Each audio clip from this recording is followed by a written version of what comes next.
अस्सलाम वालेकुम नाजरीन, मैं हूं नीलम नवाब। आप देख रहे हैं PK न्यूज़।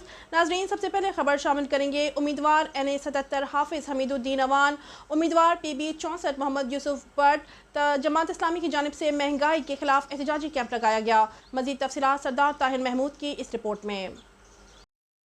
हुक्मरानों को गरीब आवाम की कोई फिक्र नहीं, आए रोज़ महंगाई में इजाफा किया जा रहा है।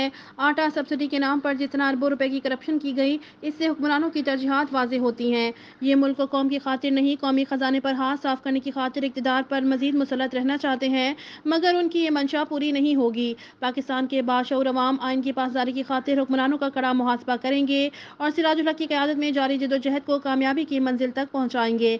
इस मौके पर अमीर zone doctor Mohammad Sharif, Javed Mahar Chaudhry, Zulfiqar Sindhu, Mohammad Salman Mughal, Zulfiqar Ahmed Sindhu, Chaudhry Qaiser Kamboh, Mudassir Zia, Abdul Qadeer Sindhu, Khalid Ahmed Sheikh, Arif Mughal, Chaudhry Shahid Latif, Shahzad Ashraf Mughal advocate, Afzal Butt advocate, Ilyas Minhas, Moon Awan, Tahir Awan, Zahoor Batshani, Talha Maqsood, Umar Razzaq, Allah Bakhsh ने शिरकत की।